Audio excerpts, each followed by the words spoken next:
Does anybody object to being recorded? Who's here? Okay.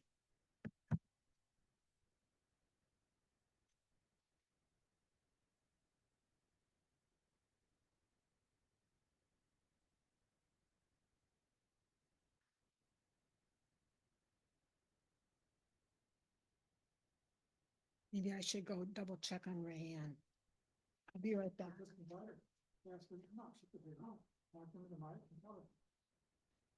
I forget. Rayanne, you're welcome to come up front.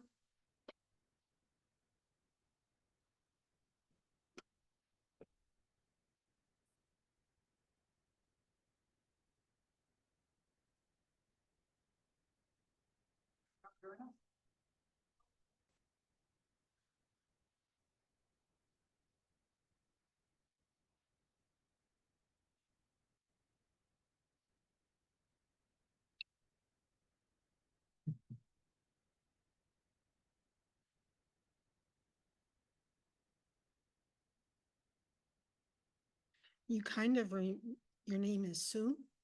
You kind of remind me of Jane. I've used her recipes all the time. I've gone through 2 of her books. You guys probably know, I'm interrupting you. You've gone through 2 of her books, what? She wrote a cookbook, and the first one just went to tatters because I used it so much, and so I got the second one and it's starting to fall apart. I just used it for the rest of the time. Well, some of you may know more than me. This was, I'm kind of new to being more. In here, you can see the door and you can see the speaker.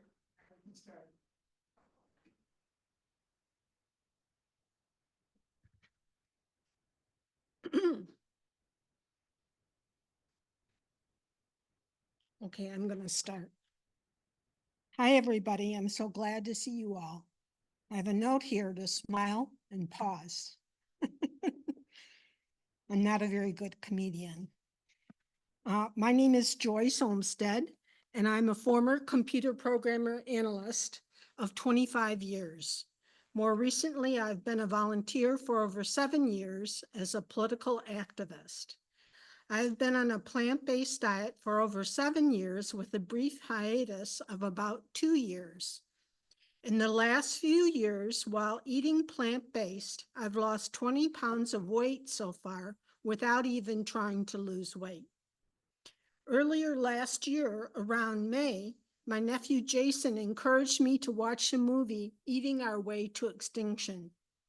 The experience lit a fire in me, and I wanted someone to share the disturbing facts of environmental destruction from our food systems with an organization that I thought would listen. The best solution for this problem, as I saw it, was a whole food plant-based diet. So I did a talk at a local political organization last December. You are my second speaking engagement, so please give me a break. Since then, I have become better acquainted with the diet and the Esselstyn family through my sister Lisa, who has taken a course in plant-based nutrition through eCornell. I decided that the Kale Blazers program, which is what helped me do this, was a great way to share this transformative diet. Tonight, the evening will come in 3 parts. First, I will share the purpose of 2 handouts that I gave to you. And one is Dr. Esselstyn's story and that of his family. The second is the opinion of one doctor, Dr. Greger, on the elements of a whole food plant-based diet. This literature is free. Tomorrow, after this presentation, I will forward to you an electronic version of this document, which is 27 pages, and I just couldn't afford to print it for everybody because it's in color. It would have cost me over $350. So that's why you got another one. Pardon? Yeah. So you'll get an electronic copy that you can look at and print if you choose to. It's the Esselstyn Plant-Based Jumpstart. Second on the agenda is our local certified whole food plant-based chef, who was recommended by the Esselstyns, Vicki Brett Gock, author of the Plant-Based for Life cookbook. She is also a master certified vegan lifestyle coach and plant-based culinary instructor. She will share a treat and do her own presentation. Finally, at 7 p.m., we will have Brian Hart, the son-in-law of Dr. Esselstyn, and Dr. Caldwell Esselstyn himself. The last portion of this program will be live via Zoom on the screen in the front. Please make sure to formulate your questions as we go to get the most out of this fortunate presentation. Brian Hart will discuss this plant-based jumpstart guide. And now I would like to just share a few facts that concern me about the environment. The Esselstyns have a PowerPoint, which I'm not using, which says that animal agriculture is responsible for 18% of greenhouse gas emissions, more than the combined exhaust from all transportation. Now, I agree that one study says that, but I told Brian and Jane Hart that I had done this talk, and I had found that there are other studies that are more damning than what that came from, which was from a UN study that was paid for and commissioned by the meat, dairy, poultry, and fish, and whatever industries. And just a minute here. That study was, the UN study was done in 2006. In 2009, the World Watch report by Robert Goodland and Jeff Enhang, titled Livestock and Climate Change, came to the conclusion that at least 51% of greenhouse gases should be attributed to animal agriculture. Now, there's a third person, I'm not sure I'm pronouncing his name right, Vicki, correct me if I'm wrong, Sailesh Rao, who found himself in disagreement with Vice President Al Gore when he worked for him. And on August 11th, 2009, Rao and 70 other presenters wrote a letter to Gore. Not satisfied with Gore's response, Rao did his own study and said that animal agriculture was responsible for 87%, although he says this is because of the quote underestimated carbon opportunity cost of restoring grazing lands. So if you're interested in learning more, I can tell you there's a book, Food is Climate, which talks about these studies, and you can decide for yourself whether they have any veracity or not. Another thing that the Esselstyns say in their PowerPoint, which I haven't double checked, but seems similar to what I found out, is 2,500 gallons of water are needed to produce 1 pound of beef. 2,500 gallons of water, 1 pound of beef. A farm with 2,500 dairy cows produces the same amount of waste as a city of 411,000 people. Animal agriculture is responsible for up to 91% of the Amazon forest destruction. And here's some comparisons. Land required to feed one person for 1 year. If you're in a whole food plant-based diet, it only takes 1/6 of an acre. If you're a vegetarian, it takes 3 times as much as a whole food plant-based person. And a meat eater takes 18 times as much as a whole food plant-based person. So in summary, a quote from Joseph Poore of Oxford University, quote, "A plant-based diet is probably the single biggest way to reduce your impact on planet Earth. It is far bigger than cutting down on your flights or buying an electric car." So that's my pitch on the environment. Okay, now you should have two handouts. I'm sorry, does someone have a comment? Saw Brian Hurt come in. Oh. We have John Hunter and Brian Hart, Sharon Nowak, and Johanna. Okay, Also have the cameras on. okay.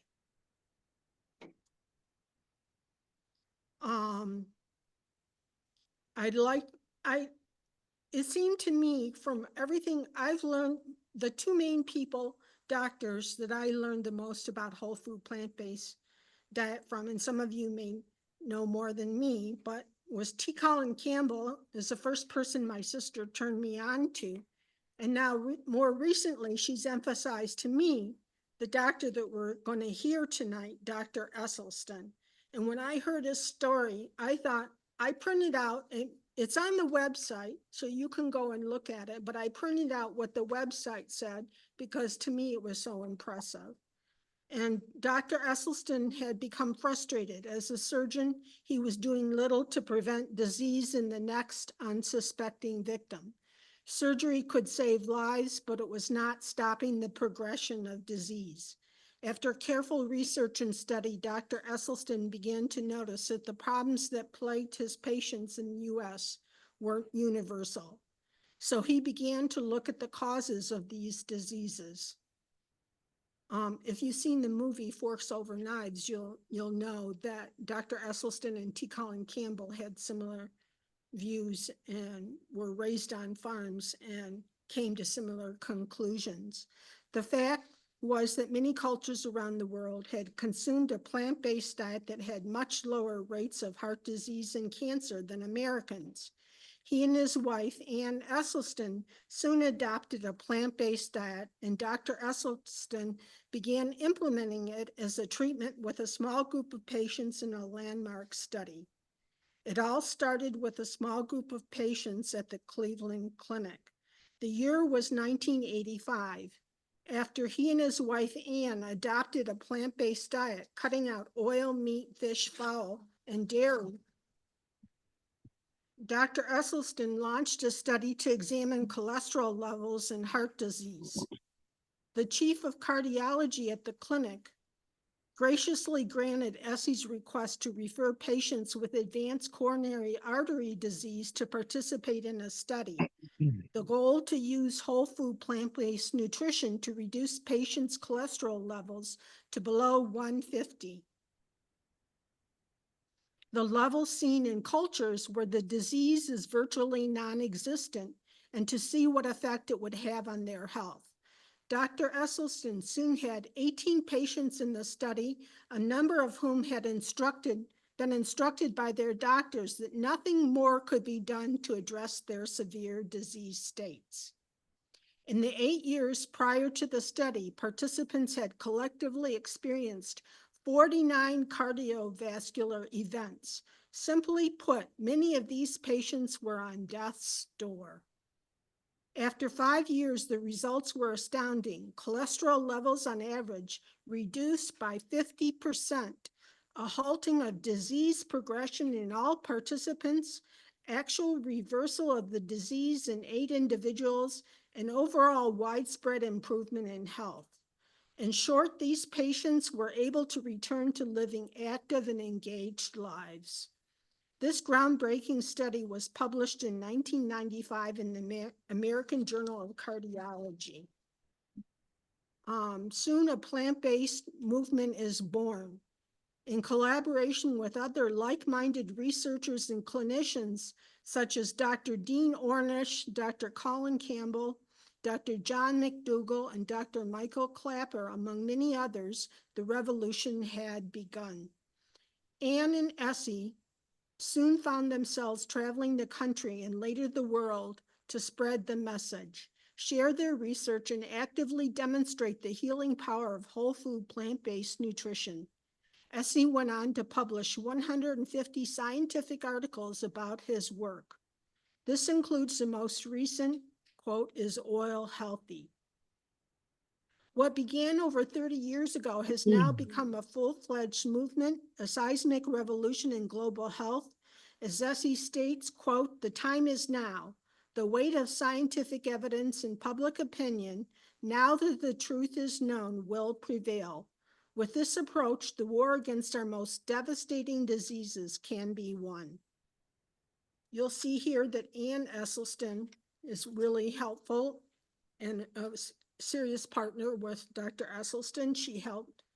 I'm not going to read all the rest of this, except to say that I noticed on the website, as I'm still learning about the Esselstyns, that the whole family is plant-based. 20 members of the Esselstyn family, 4 children and their spouses, and 10 grandchildren, all are plant-based.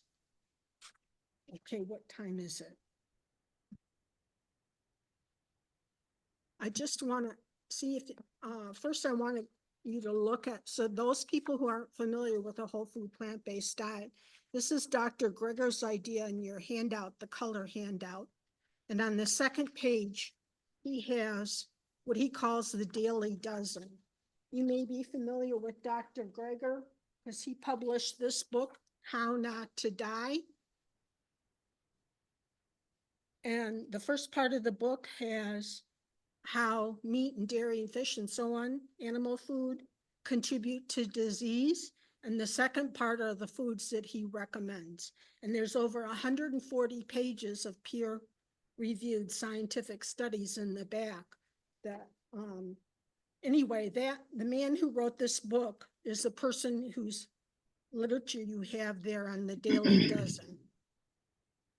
So in the Daily Dozen, there's beans, whole grains, cruciferous vegetables, greens, other vegetables, berries, other fruits, flaxseed. My sister got me to eat flaxseed because I didn't realize it helps protect against breast cancer. Nuts and seeds, herbs and spices, exercise and beverages. So this is a handout that you can use maybe. And for some people, it's kind of shocking to try to go from a standard American diet to a whole food plant-based diet. And if there's anybody here who doesn't want to transfer to all what's involved in this, I have an article from the Washington Post that recommends, that says that you can go halfway and still make a difference.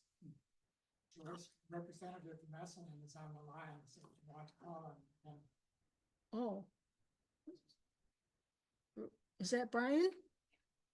Oh, okay. Well, I was just going to see if anybody had any questions on what I presented to you. And it's about time for Ann to go, but let's check in with Brian. Hello, everybody. My name is Brian Hart. I'm the executive director of the Esselstyn Foundation. I'm married to Jane. Who's And right here? yep, Who's right here? Jane's coming to say hi. Great to see you guys. Hello. Hi. Can you give us a shot of the crowd? Can we see everybody? We're waving. We thought you could see us. All right. Hi, everybody. Hello.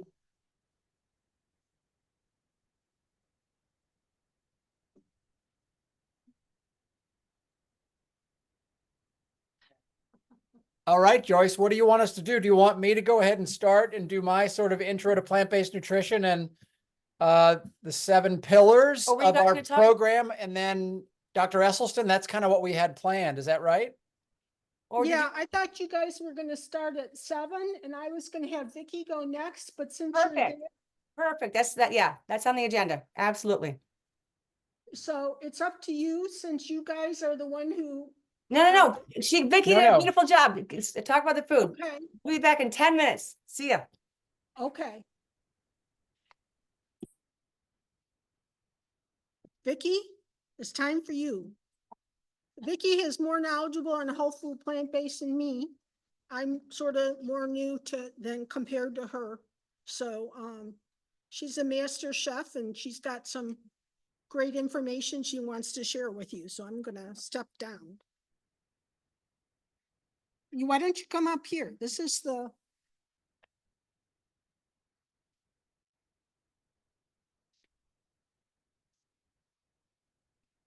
Well, thank you very much. It's very nice to be with all of you.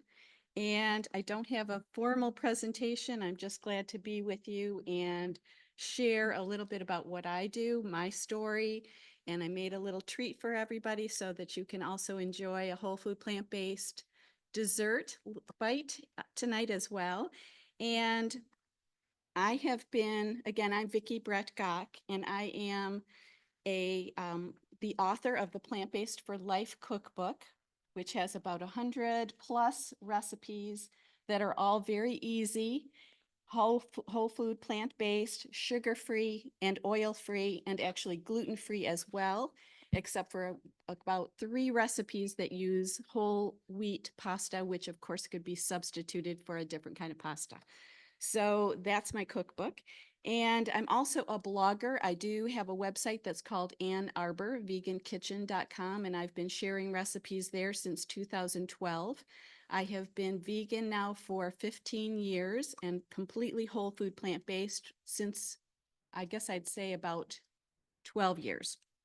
So along the way, I became a little bit more careful. I started out by just avoiding animal foods, including, dairy, fish, meat, all of those products. But I became more careful about what I was adding. And so sometimes people wonder about the difference between the word vegan and what whole food plant-based means. And there's definitely some overlap, but there's also some differences. So always fun to talk about all those things, and I'm happy to answer any questions as well. Yes, absolutely. It's called Ann Arbor Vegan Kitchen.com. Sure. Thank you. And please, I invite everyone to take a peek at that. Follow me for, subscribe for recipes that I share several times a month. And you'll also find information there about my cookbook. And I also have another ebook. This one is just digital only, called Feel Great Desserts. And it's 80 pages of all sugar-free, oil-free, flour-free, gluten-free desserts that are also easy. So it's very fun to kind of create recipes like that. But also I do coach people. So I'm a master vegan lifestyle coach. I've been coaching people. I actually have a client right now in Denmark. This is the first time it's an international client. Helping them with the obstacles that sometimes people face as they start to transition to a whole food plant-based lifestyle. Sometimes it's just super easy for people and they dive all the way in and it's just like delicious and easy and they just slide right through and no problems at all. But many people do struggle often with the social questions of how to, balance other people at the table eating differently, or what to do in a restaurant, or pressure people sometimes feel from friends and family who eat differently than they do, and they give them, kind of, make comments that make them feel a little less comfortable eating the way they believe is right.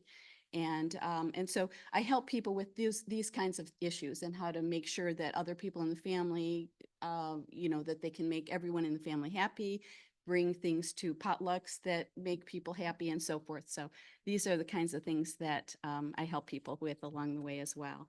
But also Joyce asked me if I would share one idea with you that I actually have in my cookbook. The first 50 pages or so are text that are not recipes, that talk about how to reset your kitchen pantry and the kinds of equipment you might want.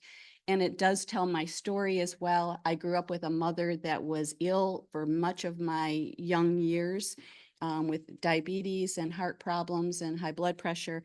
And I talk about a little bit about how I kind of found my way to whole food plant-based, also through T. Colin Campbell's China study. It was the first book that I read that kind of like was the first compelling piece of information. And from there, Dr. Esselstyn's book, Prevent and Reverse Heart Disease, I read cover to cover. And from there, everything I could get my hands on, Dr. McDougall's work and so forth. So I am Forks Over Knives plant-based certified and certified through the I have a wellness counseling certificate through Cornell University and through Harvard, Harvard and the Institute of Lifestyle Medicine, culinary coaching certificate and so forth. So I won't bore you with all of that, but Joyce asked me if I would share with you something that I have in my book, which is what I say, like 5, I think it's 7 ways to eat more leafy greens. And so I'll do that very quickly, and then we can move right into the treats and then the Esselstyns, or Dr. Esselstyn rather. So, and Jane and Brian. So ways to eat more leafy greens. The first thing you want to do is buy them, because you just want to make sure, write greens on your grocery list every single week, and just make that first step of eating greens, to make sure they're handy. Make sure you're bringing home something that's familiar at first, like maybe spinach, and then challenge yourself to try something that is less familiar. So if you haven't tried, kale or escarole or maybe baby bok choy or beet greens, all of these are delicious and can be cooked and eaten raw in different ways that you might enjoy them. But that's the first thing to do, is buy them. So you just want to make sure in your grocery cart every single week, non-negotiable, you buy greens. And then the next thing is to try to simplify. So a couple ways that I try to simplify is looking for pre-washed greens. Yes, they're slightly more expensive than when you buy them that are not, washed, or and I guess I will say that this is, of course, a personal choice. Sometimes maybe budgets don't allow for you to buy them pre-washed. For me, I'd rather spend a little bit extra where I can to buy them pre-washed, because it makes it manageable, it makes it sustainable. So for me, to have that convenience of having a mixed group of power greens that is already pre-washed with baby kale, arugula, collard greens, whatever combination, to me, that makes it worth it to buy that clamshell that already has, them pre-washed. And if they're not organic and you just want to buy, of course, buy that organic if budget allows, but otherwise at least make sure you're buying some kind of greens, washed or unwashed, your choice. And the other next way I think is important is buying frozen greens. Always having in your freezer something frozen. I think having whatever combinations you can find of baby kale or spinach or whatever it is you can see wherever you're shopping, make sure you buy some frozen greens, because it's just such an easy way to do the adding more greens, which is one of the items you'll see on Dr. Greger's power, yes, dozens, to make sure the daily dozen, make sure you're doing every day, is to include those greens in your daily routine. And so that's the next thing, is to have them frozen so that you can add them to whatever you're cooking, whether it's a soup or a stew or a sauce. It's just great to have them handy. Just maybe saute them with an onion and add them to pasta or whatever else.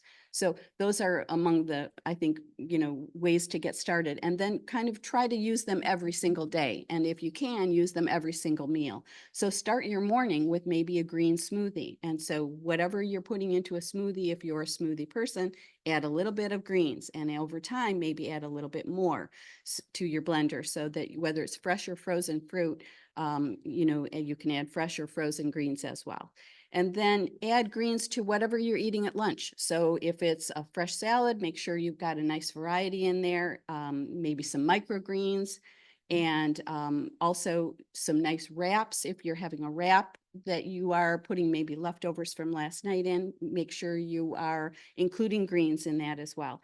And then dinner time, just make that a non-negotiable. No matter whatever else is on your plate, make sure you've got something green on your plate as well.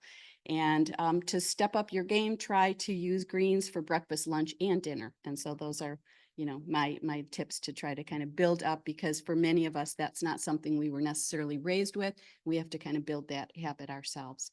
So yeah, so that's my very quick presentation about my book, my recipes in here.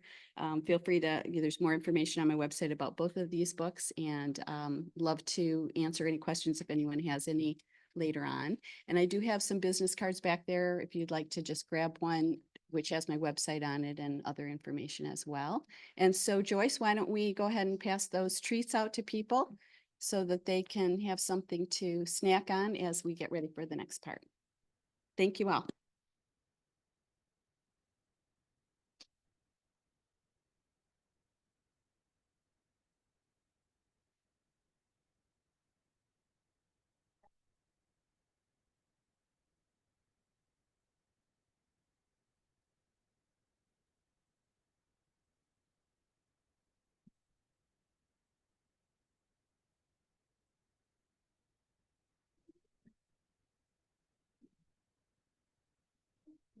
I do. I'll be with you.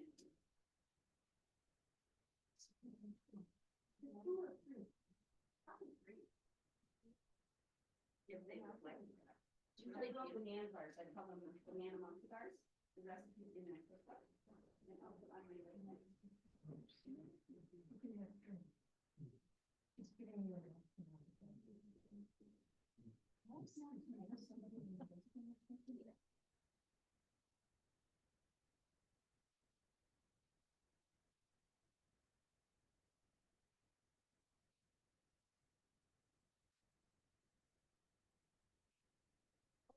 I should mention, yeah, this does have banana, almond butter, a tiny dash of salt. Let's look at the recipe. Oh, yeah. Let me just make sure I'm not missing anything. Almond butter.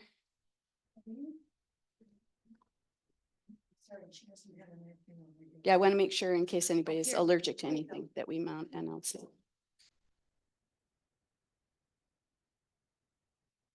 There we go. 3 bananas, almond butter, dates, vanilla, oats, and baking powder.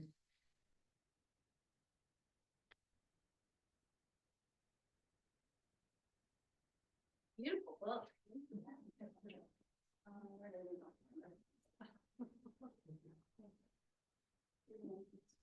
Yes.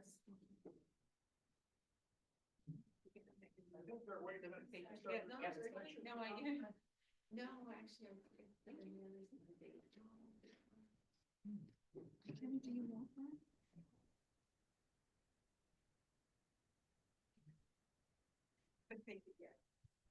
I know I do.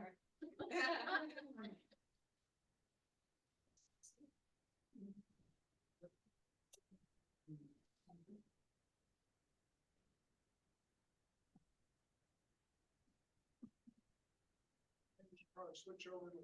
Yep. Yeah.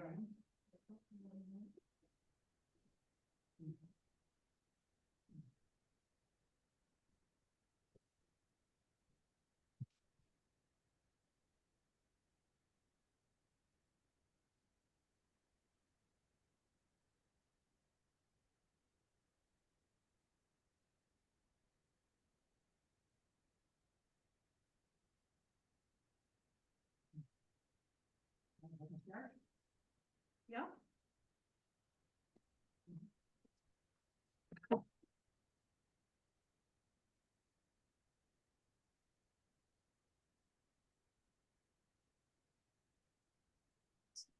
Oh, you can start. I'm sorry.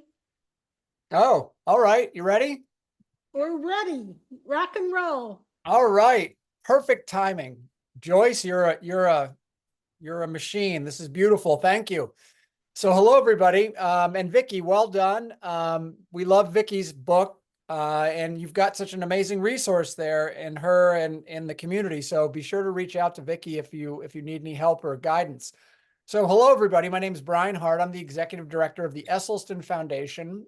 We are a 501c3 public charity that has a mission that you might predict is to prevent and reverse lifestyle-related diseases through the promotion of whole food plant-based nutrition. Oh, you can take a break. I got like 30 minutes. So Dr. Esselstyn came popping in, and I told him to go get a snack with Jane. So anyway, so I'm going to spend about the next 25 minutes just sort of giving you an overview of things, and then we'll bring in the star himself, Dr. Caldwell Esselstyn Jr., who's really considered one of the forefathers of the modern plant-based movement. And you'll hear right from one of the people that really started this and has the research to back it all up. So the presentation I'm going to show you is a little bit of kind of the whys of plant-based nutrition, but then we're going to get right into the hows and what we call our 7 pillars of plant-based eating. And I know many of you, I think, is that right, Joyce? Everyone's got a copy or at least has access to the possibilities of a copy of the Jumpstart guide that we have. Is that right? They're going to get it tomorrow. I showed them that I have 1 copy, but they're going to get it electronically. What they got was a copy of the Daily Dozen from Dr. Greger. Okay, perfect. That'll be great. So this will be a nice little whetting of your appetite, no pun intended. before you dive into some of the details on a 7-day challenge. So let me go ahead and share my screen here. Hopefully, yep, looks like it's working. Great. It's always great when all the electronics work the way you want it to. All right. So again, we're a public charity. We're supported by donations. If you're interested in supporting our work, and again, our mission is to get this important, incredibly transformational, powerful message about plant-based nutrition out to as many people as possible. We partner with existing nonprofits all over the world. And we give all of our programming away for free. So for instance, if you're affiliated with a church or a synagogue or a Cub Scout group or a group of people who go to Pilates together, whatever, and you would like to bring this message to the people that you're affiliated with, please just reach out to us. And like I said, most of our work is virtual these days. And we will talk about plant-based nutrition. And we have probably 10 different presentations we do. Everything from kind of an overview, which is what you're going to kind of get tonight. Dr. Esselstyn, Jane. We do a bunch of cooking demonstrations. We do plant-based dessert favorites. We do 15-minute meals. We do all these different things. So reach out if you're interested in learning more. And Joyce, if you want to put together more gatherings, we would love to support it. So let's go ahead and get started here. So just quickly, this is going to be kind of a quick intro before I get to the 7 pillars, which is like, why in the world would you choose a whole food plant-based diet? Now, remember, choice is the word choose is a really important word in that sentence, because really, as modern humans, it's important to remember that we have a choice about what kind of diet to eat. This is not a scarcity-based survival diet. Did humans eat meat and dairy products for hundreds of years, thousands of years? Yes, absolutely. Because remember, the majority of human existence has involved making sure you get enough calories to survive.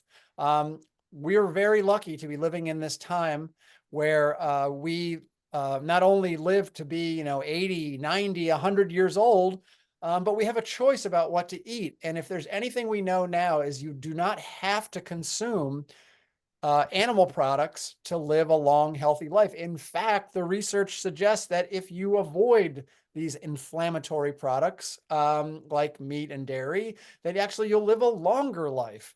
But it is a choice what we eat. Anybody who tells you you have to eat meat doesn't understand the research nor the science. So anybody who says, "Oh, I've got to have my proteins, I got to have a slab of meat on my plate every day," it's just not true.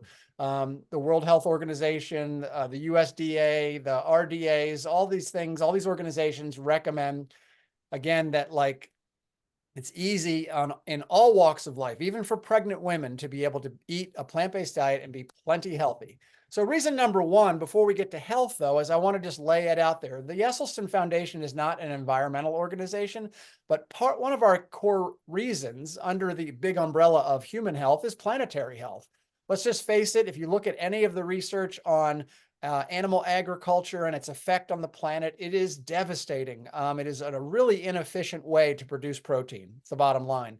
If you're into efficiency, think about it. What cows are eating is all this plant-based food to then create a cow, and then to then put it on, get a slab of meat onto our plate. It's really inefficient, and it causes all kinds of environmental problems. I'm sure you've seen some of the statistics.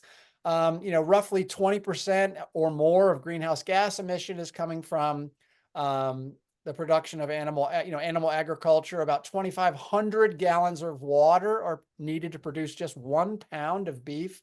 And a farm with about 2,500 dairy cows produces as much waste as a city of about 400,000. So if you're really just into planetary health, avoiding animal agriculture should be on your list.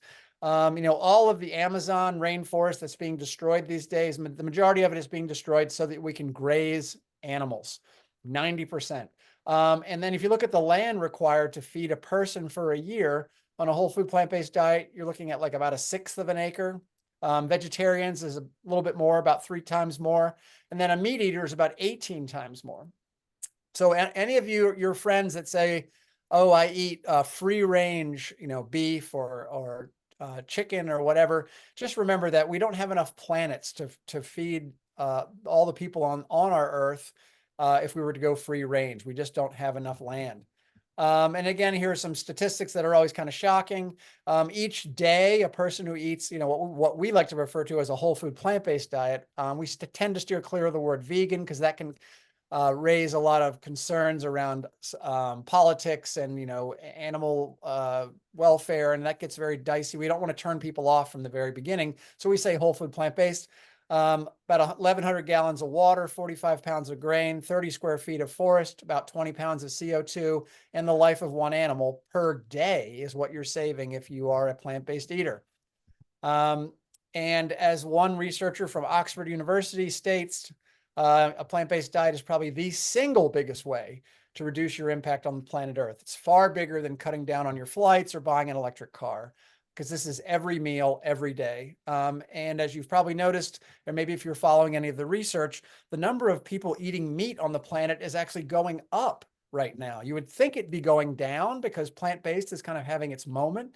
But believe it or not, this is what's so shocking, is that as China and India grow their middle class, one of the first things that people who enter into a more comfortable economic situation in their lives, they start eating more meat. And so actually the number of meat eaters and the amount of meat that's going to be needed to feed the planet is continuing to go up. Reason number 2. Now, again, we're not a militant animal rights organization, but our goal really is to reduce suffering in general. And if I told you all tonight that I was going to serve you golden retriever chili, you would all be horrified. You would report me to the police if I tried to serve that to you. Yet somehow we've decided in this strange sort of mental gymnastics we do in our lives, is we've decided that certain animals are for loving and certain animals are for slaughtering. And it is this, there's a woman who's written a book.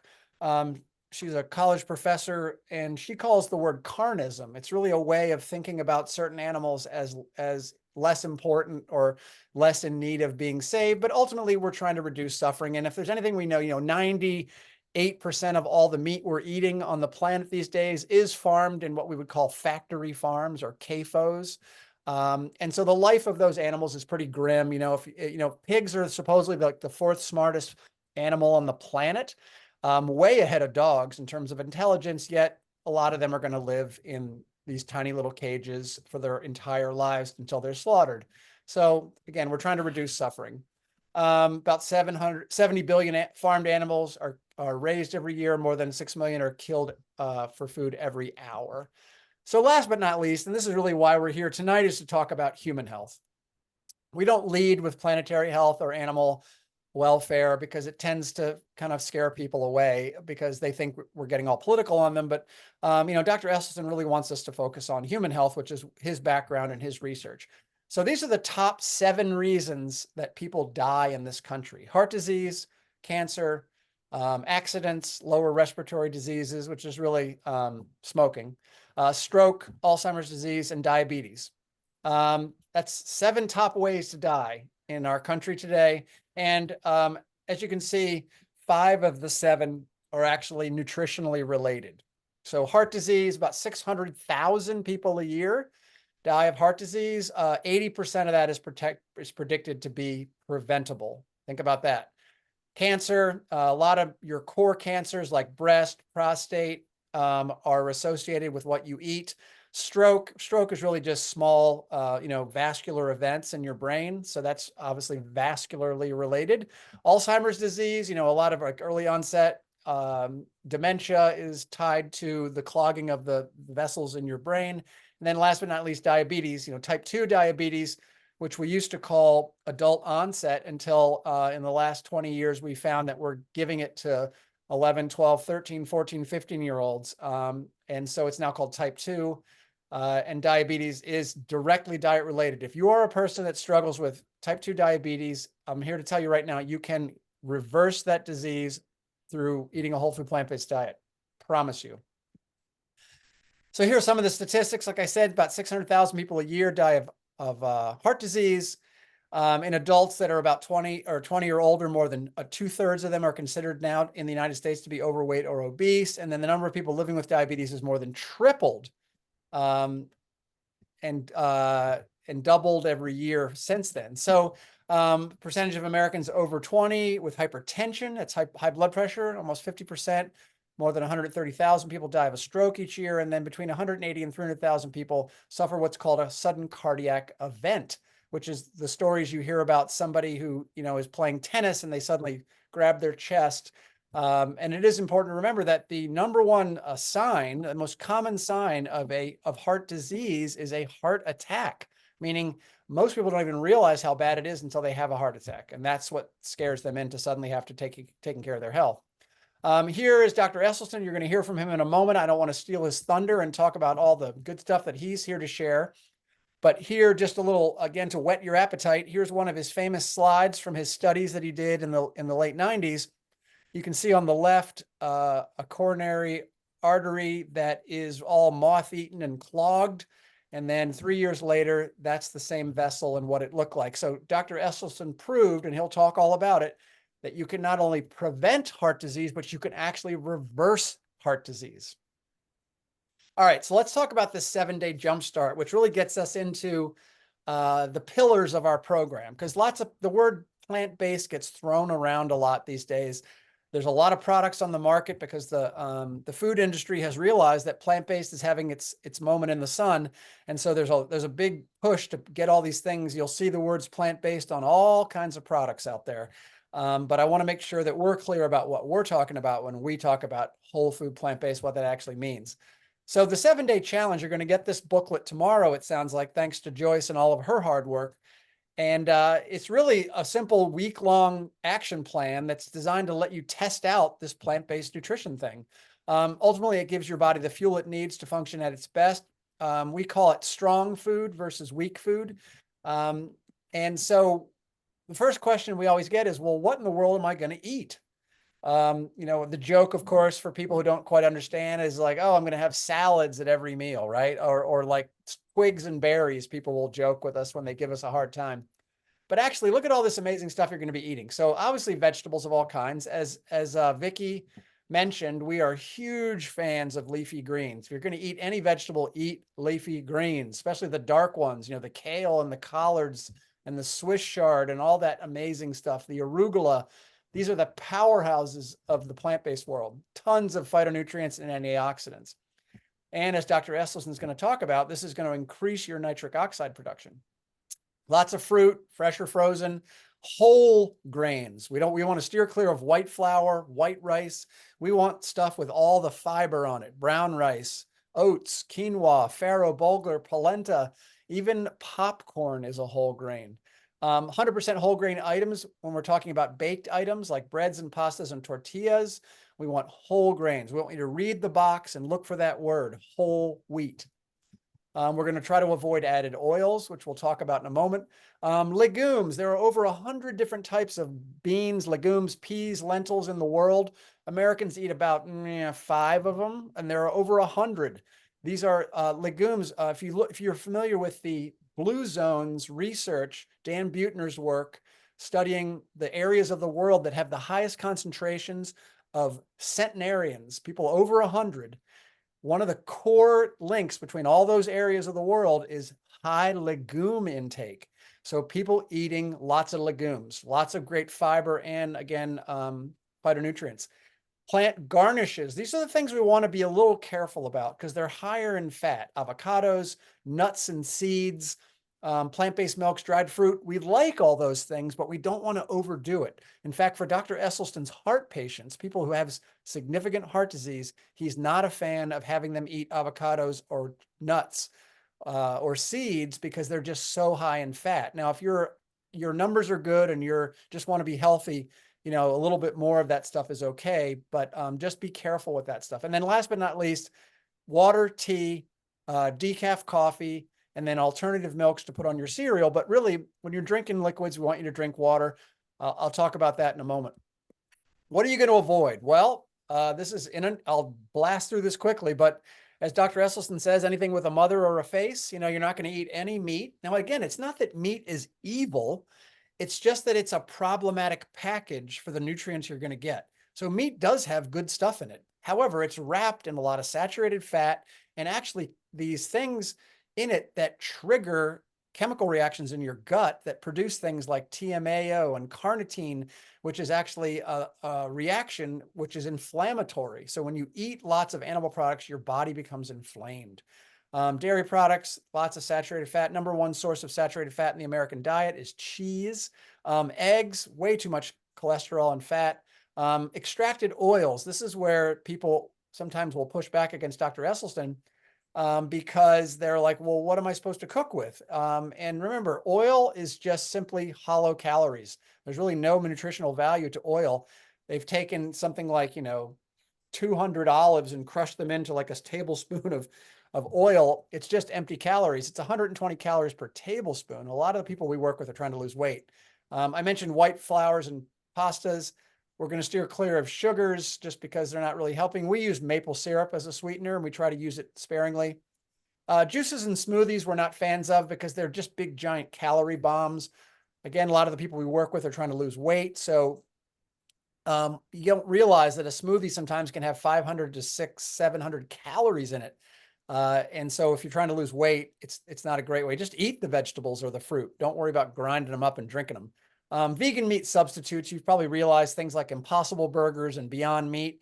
We love the idea, but they're not healthy. Don't kid yourself.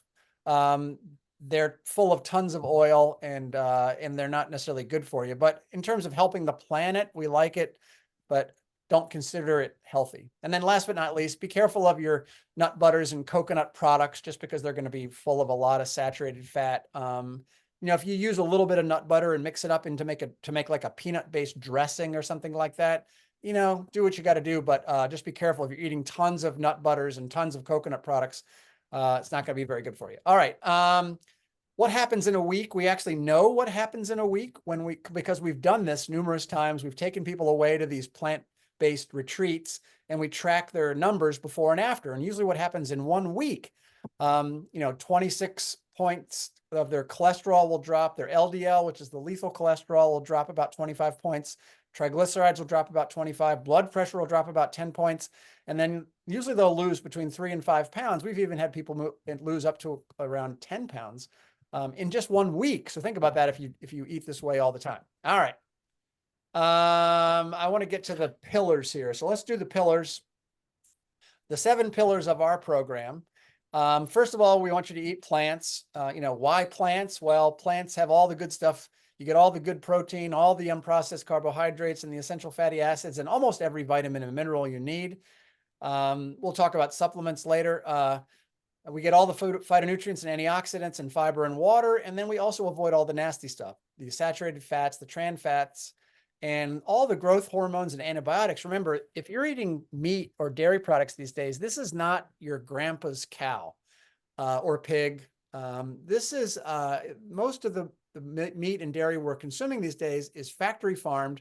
These animals are pumped full of growth hormones and antibiotics and all this stuff to keep them healthy so they can get the meat to the market. And so one of the reasons, for instance, that there's a assumption or concern about young girls going through getting their menses, getting their periods when they're in 4th and 5th grade now is because there's so many growth hormones in all the meat and dairy they're eating. So not helpful. And especially we love leafy greens. All right. Pillar number 2, we want you to eat whole foods. I mentioned this earlier. So you want to look at labels and make sure that these foods are whole grain. We say as close to their natural state as possible. Of course, whole grains also means brown rice and millet and quinoa and barley and polenta. And I mentioned avoiding smoothies. That should be pretty clear at this point. We really want to steer clear of highly processed foods. Pillar number 3 is we want to watch out for calorie-dense foods. We love plants and fruit and legumes and potatoes for a lot of different reasons, but the 2 core ones, number 1 is they're full of all the good stuff, right? Phytonutrients, antioxidants, vitamins, minerals. But the second reason we love plant-based foods should be clear on this graph.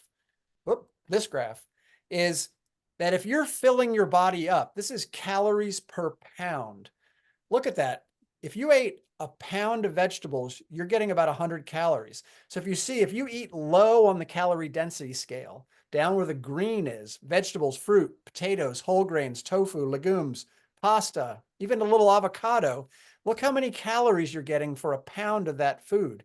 Now go all the way to the other side. Oil, butter, chips, cookies, sugar, cheese, dried fruit. Look how many calories you're getting per pound. And so back to this graphic is that look at if you can be full, because remember, everybody's stomach has a stretch receptor. So if you want to feel full and satiated, you can fill up on a lot of fruits and vegetables. And then remember, there's a lot of water and fiber in fruits and vegetables. So your gut will feel full and you won't overeat. But what most Americans are doing, sadly, is they're filling up on oil and cheese and meat. And so their stomachs aren't full, but they've already taken in a massive amount of calories because there's so many concentrated calories. So we like to think, again, it's this concept of calorie density. Fill up on all the good stuff.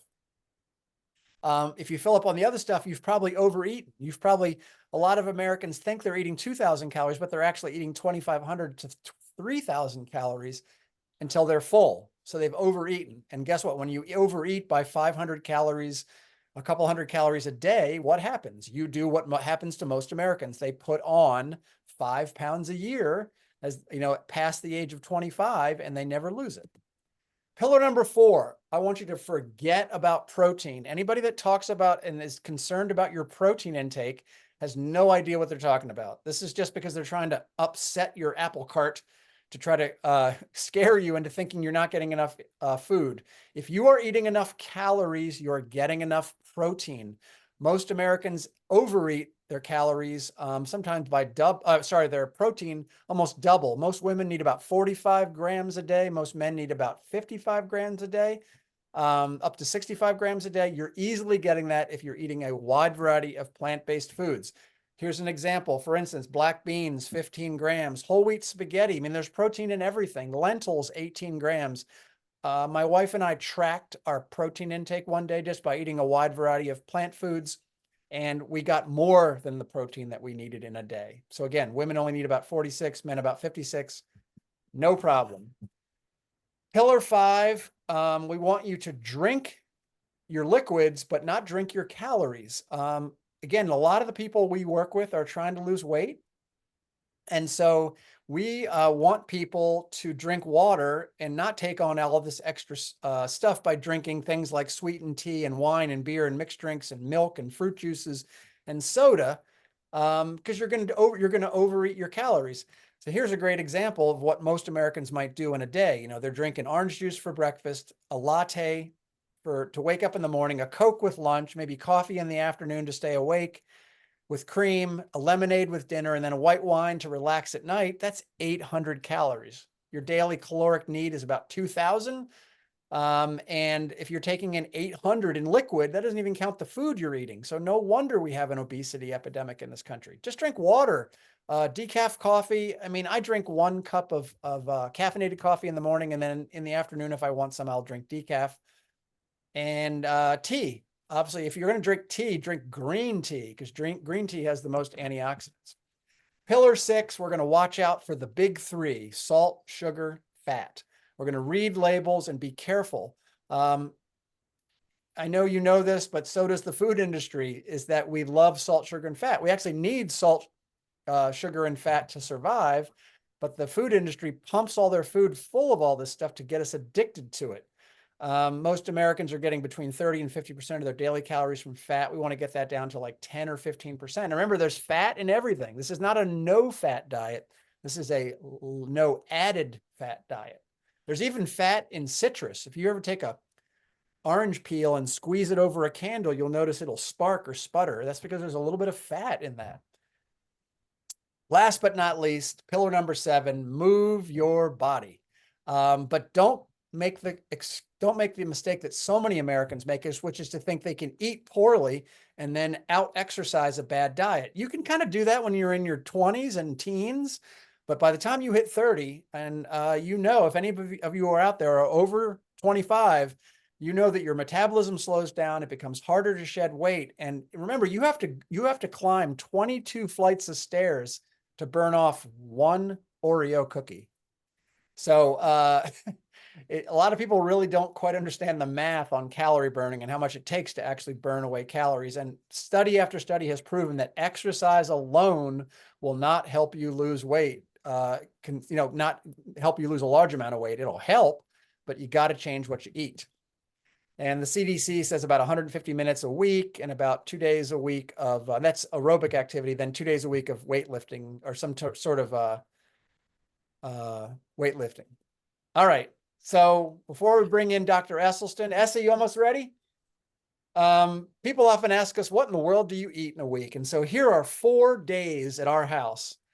You'll notice we have oatmeal every single day of some sort or form or fashion. It's a whole grain. We top it with lots of amazing fruit, maybe a little almond milk, berries, all these incredible things. Great way to start the day. For lunch, we're stuffing a pita full of all kinds of vegetables. Maybe we're having an open-faced sandwich. Maybe we're having some leftover chili. And then for dinner, we're having bowls. We're putting together a wet starch like a rice or a potato. We're putting some legumes in there, steamed greens or raw greens, some baked sweet potato cubes, and maybe we'll drizzle a little dressing on there, something. And maybe for a snack, we might have some toasted pita with some oil-free hummus, avocado toast, maybe some air pop popcorn or a bowl of our favorite healthy cereal. So we really, really, really try to keep it simple. All right, so that's kind of a blast of an overview. If you all are interested in learning more about cooking techniques and all that stuff, just Joyce, get in touch with us and we'll happily present again. But I don't want to take even 1 minute of Dr. Esselstyn's time. So I want to turn it over to the master himself, Dr. Caldwell B. Esselstyn Jr.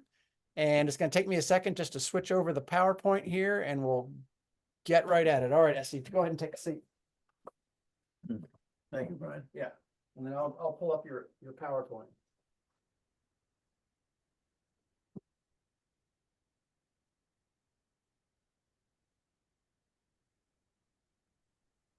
All right.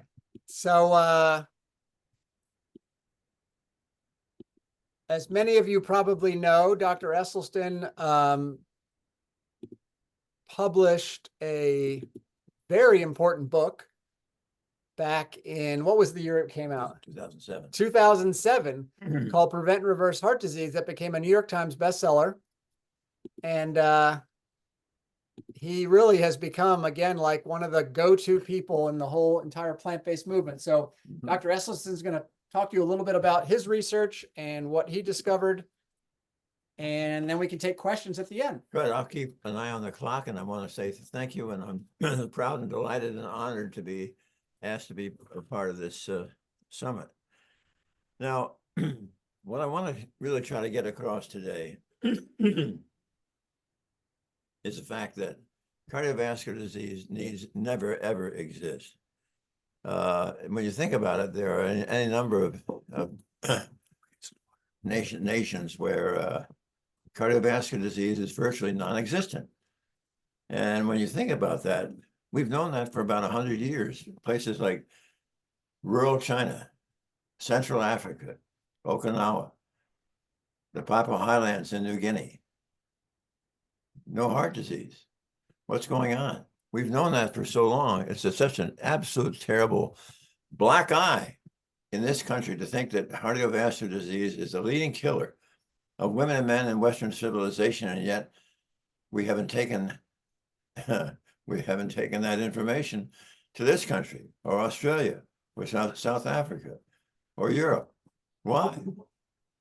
We try to treat the disease with drugs, stents, and bypasses, none of which has one single solitary thing whatsoever to do with the causation of the illness. So let's sort of compress our talk today to talk about disease causation. Now, there's a few of the countries that I just mentioned where cardiovascular disease is non-existent. Now, this is the oldest slide in my presentation, and I took this in 1968 when I was leaving Vietnam, having spent a year there as a combat surgeon. And the reason I show this slide is that when we autopsy our I GIs, think you're looking at your PowerPoint yourself, but we're not seeing it. Could you share it with us, please? Oh, sorry about that. What happened? The PowerPoint wasn't being shared. Sorry about that. There we go. Yeah. Better? Yeah. All right. Sorry, Essie. Oh, well, it makes it a little bit more exciting. They gotta use their imagination. So here's the slide. It reminds me to say that when we autopsy the GIs who had died in combat in Korea, 1951, for example, those GIs at an average age of 20 years, 80% already had gross evidence of coronary artery disease that you could see without a microscope. Not enough to cause any cardiac events yet, but there the disease was already established. And that same study was then repeated 45 years later, this time looking at young women and men between the ages of 17 and 34 who have died of accidents, homicides, and suicides. And at postmortem autopsy, the disease is ubiquitous. So any of you who are sitting in the audience today who are over the age of 17 might want to be concerned that you're already beginning to lay down early by coronary artery disease and plaque. All right. Now here's when we had a chance to get it right. This is World War II,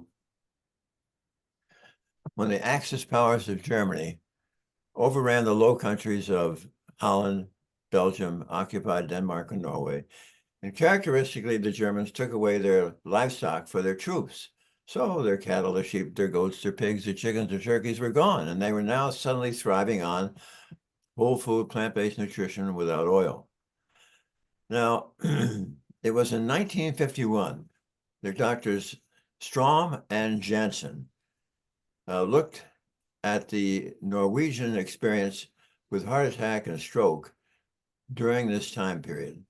So let's do this together. On the left-hand side, you can see in Norway in 1927, heart attacks and stroke going up. 1930, going up. 35, going up. 1940, 1939, suddenly in come the Germans. Whoop! Back down goes the deaths from heart attack and stroke. Until look at 1945 with the cessation of hostilities in the European theater. Back comes the meat, back comes the dairy, back comes heart attacks, and back come the strokes, but we just didn't sadly get it. Now here I want you to just appreciate the difference between a normal artery and one that is severely diseased. And the one on the right, you're probably saying when that small opening closes off, there'll be a heart attack. Well, interestingly enough, this kind of lesion only causes about 10% of heart attacks. However, yes, those patients can have chest pain and angina. But what happens to this situation is that this is very slow growing, and that all the downstream heart muscle begins to appreciate the fact that it is not receiving its due supply of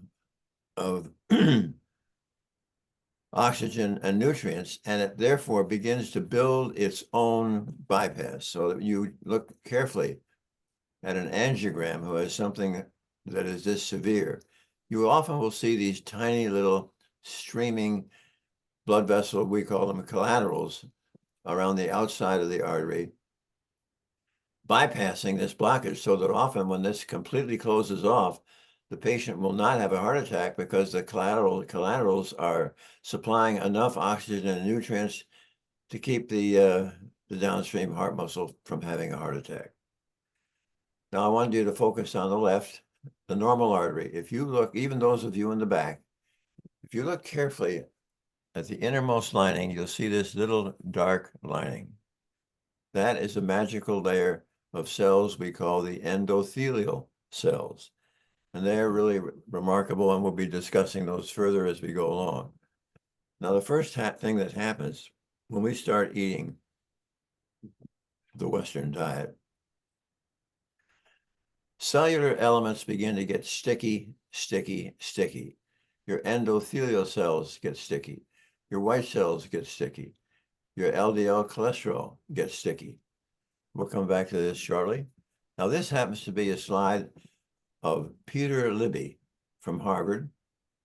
And you will look at the area that is blue is where the blood is flowing. And what separates the blue from the artery wall is, you can see going across all those small single layer endothelial cells separating the flowing blood from the artery wall.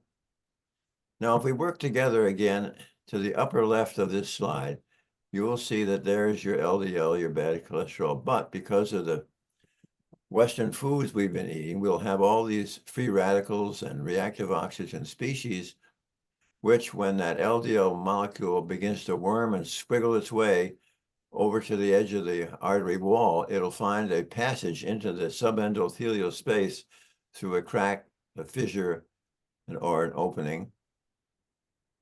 And now you can see, if you follow that orange molecule, once it's in the subendothelial space, it now becomes oxidized. And now this by those free radicals. And no longer does Peter Libby paint it orange. He now paints it yellow to let you know that it is a changed, dangerous molecule. Now, the subendothelial space does not like that LDL cholesterol. And across comes the SWAT team, painted blue here, these macrophages. And they get into the subendothelial space, and progressively, going from left to right, they will gobble up these small, hard, dense, yellow LDL cholesterol particles until the macrophage gets over to the right-hand side, where it is now so stuffed and filled up with these small, hard, dense LDL cholesterol molecules that we now in medicine do what we do so often: we change the name. We now call it a foam cell. And the foam cell is truly the Darth Vader of this sequence of events. The foam cell manufactures these nasty metalloproteinases, stromelicin, elastase, collagenase, myeloperoxidase. And they are rather nasty, because what they do, as we see on this next slide, if you look at the figure on the far left, you will see that the cap over the plaque in its upper border seems to be cracked or opening, because that cap has been so thinned out by those metalloproteinases that the sheer force of blood racing over that thinned out cap tears it. And now we have a ruptured cap over the plaque. So we now go to the middle figure, and we see that where the cap had ruptured, a clot is now forming, because the metalloproteinases encourage this clotting mechanism with platelets, etc., so that we now recognize that that clot is in and of itself self-propagating. So in a matter further of minutes, it goes from the center figure to the one on the right, and now you can see that the entire vessel is totally 100% closed by this clot. And with no time for collaterals to develop, all of the downstream heart muscle begins to die. And that is 90% of your heart attacks. But if I do my job correctly today, hopefully all of you and your friends, relatives can make themselves heart attack proof. Now, how are you going to do that? You're not going to do it with drugs, stents, or bypasses, but we are going to do it by changing your biochemistry. We're going to make it so that your biochemistry is changed by you completely converting to whole food, plant-based nutrition. And when you make this transition, all those previous cascade of events that I described, the LDL cholesterol being oxidized, the LDL cholesterol going to the subendothelial space, the appearance of the macrophage and the foam cell, the metalloproteinases, which will tend to rupture the plaque. And when you start eating whole food, plant-based nutrition, you will not rupture your plaque. You will strengthen your cap over the plaque. And when you strengthen the cap over your plaque, it cannot rupture. And when it cannot rupture, you have made yourself heart attack proof. So let's see what we can find here. Aha. Forget the x-ray here. I want you to focus where the artist has drawn the opening of the artery, and you can see that it is half filled with blockage and plaque. But notice that the cells that are lining the open part are their endothelial cells. And we used to think of the endothelial cells up until 1980 as being these nothing more than these cute little red bricks that were lining all our wonderful pipes. However, that all changed in 1980 when Dr. Furchtgott, working in his laboratory in Brooklyn, was taking the largest blood vessel of the rat, the aorta, and he would make this sort of serial downstream cut, this circular cut, circumferential on the artery, cutting through the endothelium. And then he would immerse it in saline and it would contract. One day, no cut, no injury to the endothelium. He immersed it, dilated, did it again, it dilated. Now, suddenly, the race was on globally. What was the EDRF of Dr. Furchtgott? The endothelial derived relaxation factor. Thank heavens, that term was only with us for 8 years, but when at that time, Dr. Murad, Luignaro, and Furchtgott discovered that the EDRF was indeed a gas, nitric oxide. And those three men received the Nobel Prize in 1998 for having discovered nitric oxide. Now, what is it about nitric oxide that makes it so valuable that it was worth a Nobel Prize? Well, they'll have to look at the functions of nitric oxide. One, nitric oxide will keep all the cellular elements within our bloodstream flowing smoothly like Teflon rather than Velcro. It keeps things from getting sticky. Number two, nitric oxide will prevent, hold on just a minute. Nitric oxide is the strongest blood vessel dilator in the body. When you climb stairs, the arteries to your heart, the arteries to your legs, they widen, they dilate, that's nitric oxide. Number three, nitric oxide will protect the wall of the artery from becoming thickened, stiff, or inflamed, and protect you from getting high blood pressure or hypertension. Number four is the key. A safe and normal amount of nitric oxide will protect us all from making blockages and plaque. However, when you think about it, everybody on the planet Earth who has cardiovascular disease has their disease because in the previous decades, they have so sufficiently trashed, injured, compromised, and turned their endothelial system into a train wreck that they no longer have enough nitric oxide to protect themselves from making blockages and plaque. However, the good news is that this is not a malignancy.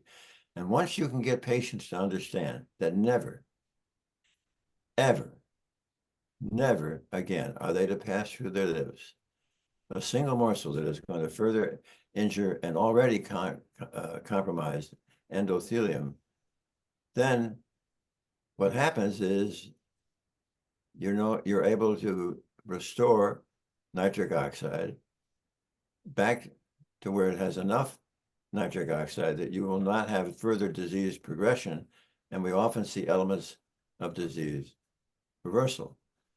Now, at this point, usually in a presentation, if I look at the audience, what you can tell is that they were sort of saying to themselves, golly gee whiz, I wonder what my level of nitric oxide is. Well, we don't have a good test for that in the office yet. However, in a research setting, if you take an ultrasound probe and place it over the brachial artery at the elbow, you will get a readout of the diameter of the brachial artery. Then for 5 minutes, you encircle the upper arm with a blood pressure cuff, which you then inflate above systolic blood pressure and keep it there for 5 minutes so that your forearm and hand have zero blood flow for 5 minutes. Yes, I've had that done and it's not habit forming. Then you release the cuff and remeasure with the ultrasound probe the new diameter of the brachial artery. In the normal individual, it'll be now 30% greater in diameter than it was in response to the outpouring of nitric oxide while the tourniquet was in place. All right. Now, there is another item that has to do with endothelial cells. When Dr. Vogel, chairman of cardiology at University of Maryland, took a healthy group of young students, divided in half, to a certain fast food restaurant characterized by arches, which are golden. And half of the group had the cornflakes.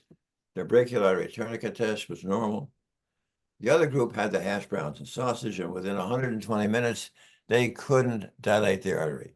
That single meal of hash browns and sausage had so trashed, so injured, so compromised the ability to make nitric oxide that they were unable to dilate the artery. However, being young, as they followed them into the late afternoon and evening, they began to recover. But you and I know that the next morning for breakfast, it'll be scrambled eggs and bacon.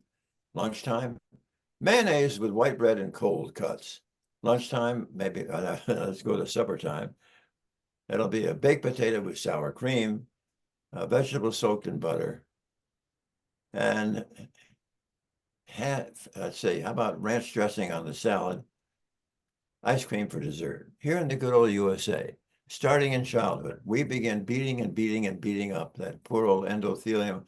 So it's no great surprise that by the end of our late 40s, we begin to see this tsunami of cardiovascular disease in this country. Now, according to the rules of this engagement today, I'm allowed 10 more minutes. So let's see what we can do. So if we review again the functions of nitric oxide: prevents stickiness, strongest vasodilator, avoids arterial thickening, prevents blockages, prevents smooth muscle migration, and destroys the foam cell.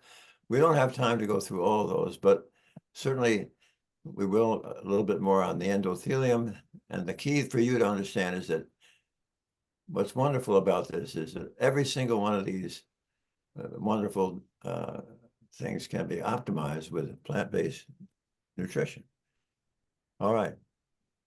So let's go to where the rubber hits the road. This is the first study I did back in it was published in 1995 in the Journal of Family Medicine. Was only about 18 patients because I was still had to follow my surgical obligations. The key was absolutely to have them not eat any single morsel that was going to injure or compromise the production of nitric oxide. Not a bit of oil, olive oil, corn oil, soybean oil, safflower oil, sunflower oil, coconut oil, palm oil, oil in a cracker, oil in a chip, oil in a salad dressing. No oil, no animal protein, meat, fish, chicken, fowl, turkey, and eggs. And no dairy, milk, cream, butter, cheese, ice cream, and yogurt, no coffee, and we got to be careful of sugar as well. For those of you a little nervous when I said about oil, olive, soybean, and palm oil intake have a similar acute detrimental effect over the endothelial function in healthy young subjects. We'll pass on this for the moment, just simply to say that Stanley Hazen at the clinic found that individuals who are totally plant-based do not convert the molecules of lecithin and carnitine into trimethylamine, and it's trimethylamine which is responsible for helping to injure your blood vessels. But it's only found in persons who are omnivores or eating animal products that have the bacteria that are capable of making that. Well, so what's wonderful to get from this slide, that those who are totally plant-based are able to further protect themselves from the formation of trimethylamine, which has the potential to injure your blood vessels. And there are the lecithin and carnitine, which are the molecules found in animal products. And a person who has gut bacteria that possess the capacity to metabolize lecithin and carnitine into TMAO, trimethylamine, which has the potential to injure your blood vessels. We're going to pass on this. This has to do with cancer. I can answer it in the question and answer session. So what are they going to eat? They're going to eat all these marvelous whole grains for your cereal, bread, pasta, rolls, and bagels, 101 different types of legumes, lentils, and beans, all these marvelous red, yellow, and green leafy vegetables, and white potatoes and fruit. Now, with apologies to Leonardo da Vinci, I want to show you a couple of angiograms of disease reversal. These are all revered in triplicate in the Cleveland Clinic Angiography Core Laboratory. This is the left anterior descending coronary artery in a 67-year-old retired pediatrician. And on the left, you will see the arrow. And on the right, the arrow shows the vessel is 10% widened. This is as small an improvement as your naked eye can see. Here is one that has a 58-year-old factory worker. The arrows here show a 20% improvement. And in this one, there is a 30% improvement in this 54-year-old security guard. This is a surgical colleague who had a heart attack. And at the time of his angiogram, you can see here the lower 1/3 of his artery was all moth-eaten and diseased, but he became a wonderful patient 2.5 years later. He got another angiogram and the disease is all gone. All gone. Here's another 45-year-old gentleman from Florida, and the arrow here is pointing to an 80% blockage. He declined the cardiologist's request to have bypass surgery, said he knew he was going to do it with diet. The physician said, no, it won't work. A year later, he repeated it, and now it was no longer 80% blocked, it was 40% blocked. Got a new cardiologist who got another film, new angiogram, a year and a half later, and it was all gone. And this, of course, brings up a very important point. Why isn't it appropriate that every patient with cardiovascular disease be offered the opportunity to have whole food, plant-based nutrition? Now, we'll pass on this. I was very excited about our first study with some of the reversal that you've seen, but not everybody said that. But they were in agreement because Dr. Esselstyn, the study is too small. It wasn't randomized. What makes you think you could repeat this with a larger group and get better or the same results? So we did. And there you see on the middle line on this slide, of the 177 patients who followed the program, that was 89.3% of the 198 who were followed for close to 4 years. And the adherent group only had one event. He misbehaved when he was in China eating off the economy. The 21 patients who did not follow the program, 62% had disease progression. And here you can see where I compared our results. The large blockers are some of the better known cardiology studies, and they all show between 19 and 25% of those studies at the end of 4 years had heart attack, stroke, and death. On the other hand, on the left, you can see ours, hardly a box you can see, with a 30% difference. And why is that?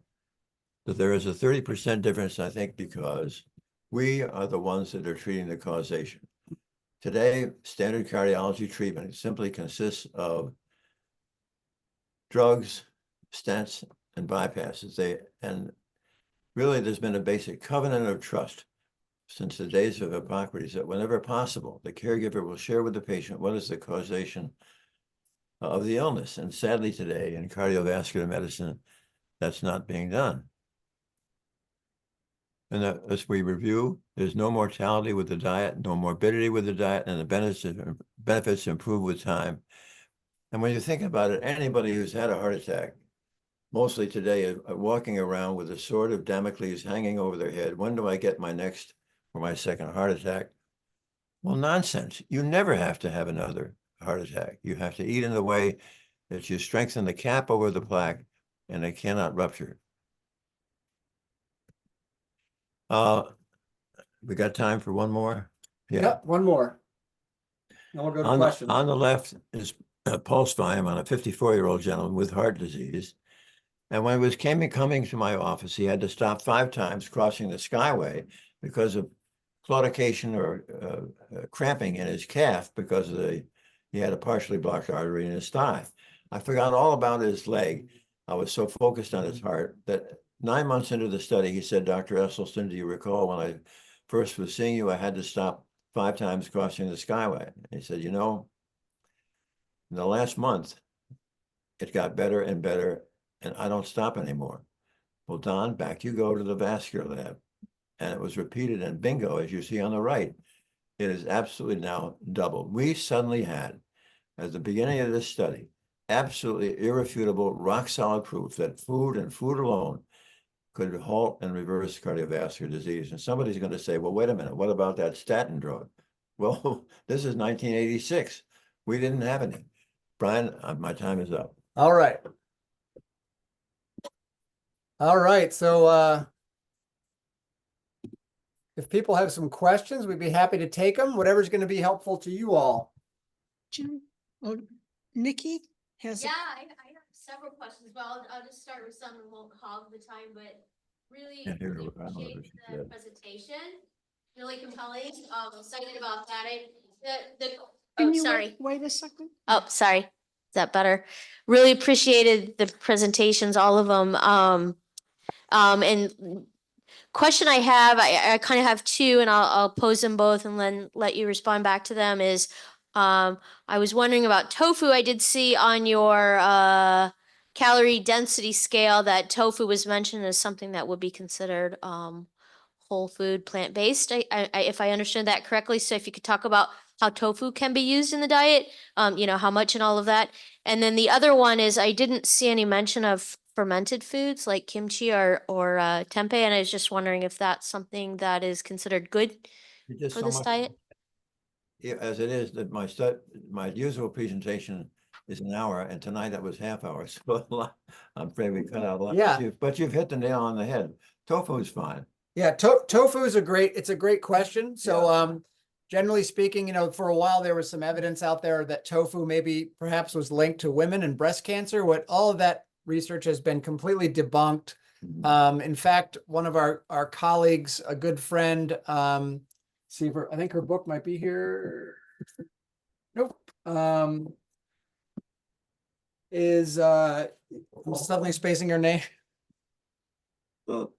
Anyway, there's a OBGYN out of California who is a whole food plant-based advocate, and she actually recommends her Dr. Christy Funk, who Jane has had on her for her women's conference.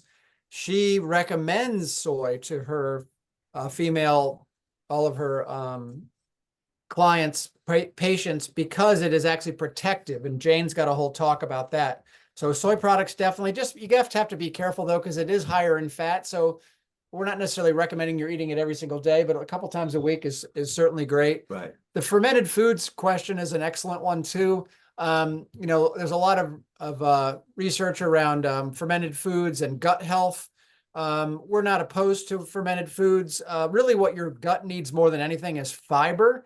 But of course, if you're going to eat some kimchi or some fermented tempeh, things like that, yeah, there's evidence that that's really good for your microbiome. But don't underestimate the power of just eating lots of fiber. That's ultimately what your gut biome needs.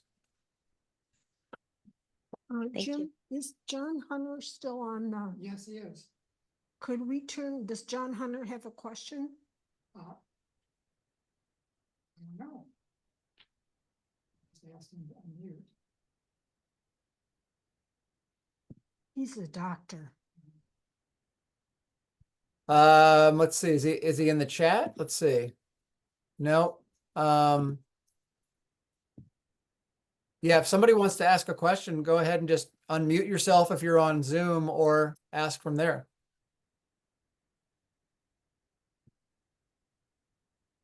Does Johanna have a question?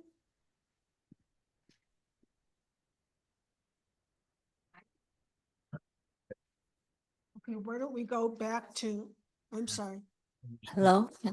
Thank you so much, Dr. Asselson, for your amazing lecture. The question I have is regarding to nitric dioxide. I was wondering how much nitric dioxide amount should we take every day? And are beets and arugula the only source of the plant form of nitric dioxide? Nitric And then the oxide. last one is if we cook beets, for example, will that destroy nitric dioxide? Thank you. Yeah, well, nitric oxide is something that your body is going to make, okay? And it's the reason that I have patients who do have heart disease, I ask them to consume 6 times a day a portion of green leafy vegetables that is 1/3 of a cup after it has first been steamed 5.5 to 6 minutes so it's nice and tender. Then they must anoint it with several drops of a delightful balsamic or rice vinegar. Why? Because research has shown that those acetic acid from those vinegars can restore the nitric oxide synthase enzyme, which is contained within the endothelial cell and responsible for making nitric oxide. So you're going to consume this alongside your breakfast cereal, again as a mid-morning snack, again with your lunch and sandwich, that's 3, mid-afternoon 4, dinner time 5, and of course I adore it when you have that evening snack of arugula or kale. Now the second benefit from having the green leafy vegetable, it restores the capacity of your bone marrow to once again make the endothelial progenitor cell, which will replace our senescent, injured, worn out endothelial cells. The third benefit from the green leafy vegetables, when you're chewing the green leafy vegetable, you are chewing a green nitrate. As you chew the green nitrate, it is going to mix with the facultative anaerobic bacteria that reside in the crypts and grooves of your tongue. Those bacteria are going to reduce the nitrate you've been chewing to a nitrite. And when you swallow the nitrite is going to be reduced by your gastric acid and produce nitric oxide, which can enter your nitric oxide pool. So think about it. What you're doing for a minimal expense and really no side effects all day long, dawn to dusk, morning to night. You are absolutely restoring nitric oxide, the very molecule, the deficiency of which has given you this disease in the first place. Now, there is a caveat to this, and that is that toothpaste with fluoride, public drinking water with fluoride, and mouthwash will injure the beneficial bacteria in your mouth. And I do not like antacids because antacids will lower your gastric acidity and you will be unable to reduce the nitrite to more nitric oxide. And the top 6 vegetables are kale, Swiss chard, spinach, arugula, beet greens, and beets. If you want the entire list, it goes like this: bok choy, Swiss chard, kale, collard green, beet greens, mustard green, turnip greens, snapper cabbage, Brussels sprouts, broccoli, cauliflower, cilantro, parsley, spinach, arugula, and asparagus. Thank you. And it also, Thank you. I throw that in. Yeah, I guess the last question I have is from the top 6 nitric dioxide foods you mentioned. In some countries, like in China, only bok choy is available. So in that case, would you recommend to take a nitric dioxide supplement, like a? Research on nitric oxide supplements is not really in yet. So there are no peer-reviewed research studies that suggest that taking a nitric oxide pill will benefit your nitric oxide pool. So, this is where again, like until the research comes out, we're not ready to say those are a good thing. I mean, I know that Nathan Bryant doesn't he sell some stuff? Like, just beware that again, much like vitamins, there's a lot of wishy-washy evidence out there around the benefits of multivitamins and things. And so anytime someone's trying to sell you a supplement, just be careful because really the research isn't really there yet. You can actually have at home, you can determine how your nitric oxide level is. If you use the internet and you would dial in, you want to get nitric oxide test strips. You'll get a bottle, maybe have 30 or 40 of these test strips, and you put your saliva on the little place where the test strip calls for it. And if you put your saliva on it, it'll turn either mildly pink, more moderately pink or deep pink. If you're deep pink, you got lots of nitric oxide. And this is why you can, by taking and eating the green leafy vegetables, you can see how you can keep your nitric oxide at a nice, healthy level. And your one question about cooking the greens is an excellent one. The research that we know of that's been published and peer reviewed suggests that there's some sort of light steaming or boiling just to make them more palatable. As to whether it improves absorption or not, like, I don't know, what do you think about that, Dr. Esselstyn? Well, yeah, I think there is a suggestion that it facilitates, if you heat it, it facilitates when you chew, it facilitates the capacity to get all the benefits that you can out of the through the membranes that are enclosing all these nutrients. Yeah. Thank you. Looks like somebody's got a question in the room there. Oh, Okay, I'm just wondering, you say 6 times a day? What if you like double the amount and have it 3 times a day? I don't understand why 6 times a day is Well, there any particular reason? Yeah, well, I think I would reserve this for the patients who have got demonstrated heart disease, okay? And the reason for that I do is 6 times a day. When you think back on what I've said this evening, there's a tremendous importance in nitric oxide. And if you are really almost literally injecting yourself, not 3 times a day, but 6 times a day, with this benefit of additional nitric oxide, I think you're better off than you would doing it 3 times a day. Some patients would say, well, they try to do it once a day. Well, once a day isn't going to cut it. It is tremendous if you think of it. If you keep all your tissues literally awash with this marvelous molecule nitric oxide. Okay, We have another question. yep. I'm going twice, so I don't want to take it. In one of the slides, you from some of the studies you did, there was a restriction of caffeinated coffee. If you could speak a little bit about the caffeinated piece of that. And then I think it was mentioned that like green tea is good. And I just wondered if matcha, so I didn't know if it was relative caffeination or what the issue was there with the caffeinated coffee. Yeah, good question. There's a Greek study and an Italian study. I would think it was the Italian study that convinced me. They took healthy young subjects and divided them into half. Half got coffee with caffeine, the other half got decaf. After they drank the beverage, they then did the brachial tourniquet test to determine the function of the endothelial cell. And then they switched groups and repeated the study. It was always the group that was consuming coffee with caffeine that injured and compromised the ability of their endothelial cells to make nitric oxide. And so I can't tell you that it's caffeine alone, but I can say that apparently it's the coffee with caffeine that does it. But I've not seen anything that says green tea or black tea has to be avoided. Yeah, green tea is especially well known as an antioxidant. It's really high. It's probably the best. Dr. Michael Greger in How Not to Die talks extensively about the power of green tea as the best tea, though tea in general has less caffeine. Again, the research doesn't necessarily pinpoint caffeine as the evil part because there are over 100 different types of chemicals that are in coffee. So they can't really pinpoint it to the coffee or to the caffeine, but they just know that the study did, there was limited endothelial function because when they drank the caffeinated coffee.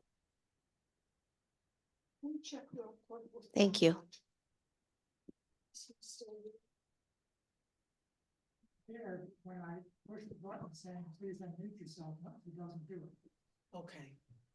And does Johanna have a question? No. No. No, she's saying no. I have a quick question about microgreens. Yeah. Dr. Esselstyn, what is your thought about microgreens? Do you feel there's a special value to that versus other greens? Not that I'm aware of, but I would say this, that sometimes when we get into this business, we can get ourselves all tied up in knots over numbers and things, and we always have to sort of echo back and ask ourselves, how much discussion do you think there is in rural China over microgreens, or in Okinawa, Central Africa? I think either one of those greens are going to be fine. Yeah, there is some research on the Yeah. just overall phytonutrient levels of, for instance, like broccoli sprouts, like when you're eating them when they're sprouting, which essentially is what microgreens are, right? It's like just sprouts of sorts, early sprouts, and they have higher content in terms of antioxidants and phytonutrients. However, as to whether that would be even better in terms of nitric oxide production, I don't think there's any research that suggests that. But I think ultimately, you know, we love them. I love to put them on a sandwich. I love to eat them as much as I can, especially if we're sprouting our own. I know Ann Esselstyn is a huge fan of sprouting her own broccoli sprouts, and she has a whole series of jars in her kitchen and all that stuff. So yeah, anytime you can get them in, great. Thank you.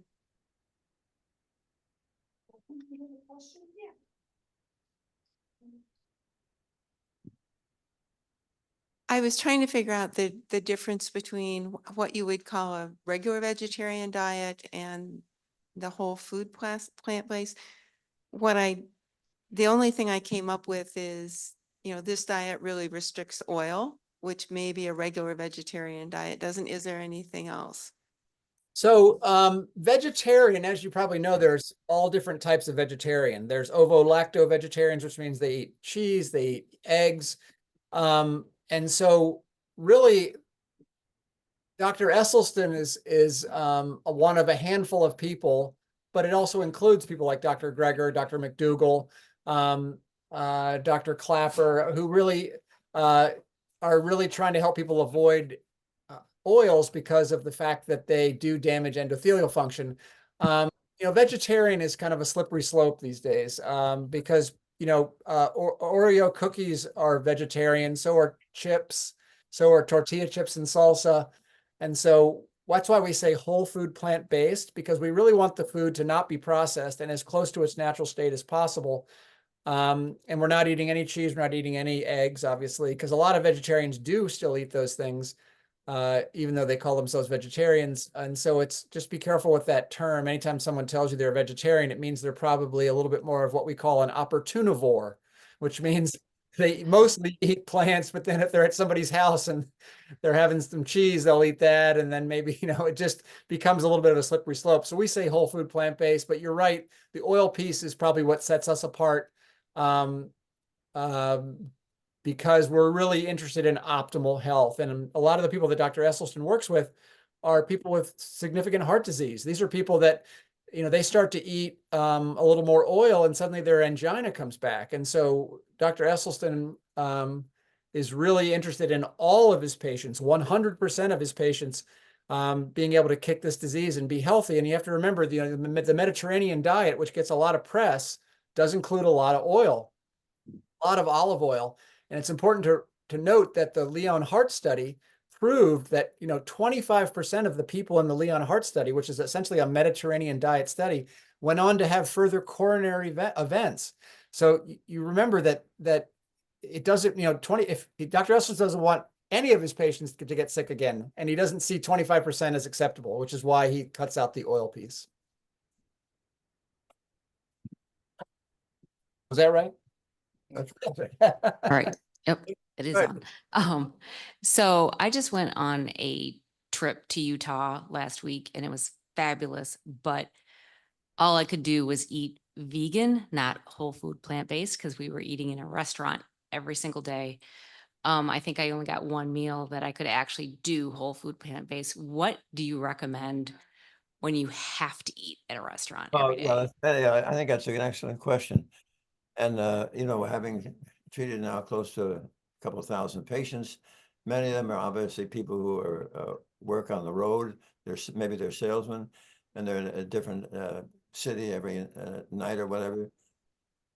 And what you do is when you go to a restaurant and you sit down and don't stick your head in the menu and murmur something like, go easy on the oil. What you do is you sit down and turn in your chair and look the waiter or the waitress squarely in the eye and say to them, you must understand that I am deathly allergic to a single drop of any oil. Now you got their attention. So they sit down next to you and they go over the menu together with you, and lo and behold, everything has got oil. So now what you do is you flatter them. You ask to see the chef. You explain to the chef that you're deathly allergic to a single drop of oil. You cannot have animal protein or dairy or sugar. And he or she smiles, comes back 21 minutes later with a lovely plate of beans and rice, or it might be a baked potato with a vegetable. But you never go to a restaurant to further destroy your endothelial cells. Now, that's a that's a thought on, and it really seems to work. I wish I had known that before. Yeah, nobody wants anybody to die in their Yeah, restaurant. What do you? Well, let's take it a step further. What do you suppose you can't? And they don't have even a plate of beans and rice for you. What do you suppose would happen if you missed a meal, or one meal, or two meals, or three meals? What would happen? I'd just be hungry. That's you'd be hungry. Is it? Would you rather be hungry, or would you rather destroy more endothelial cells? I'd rather be hungry. Yeah. You see, it's not that hard, is it? Yeah. Yeah, but You I mean, before my trip. it's a great question. I mean, a lot of times we'll call ahead to a restaurant. If it's a decent restaurant, usually the chef will work with you.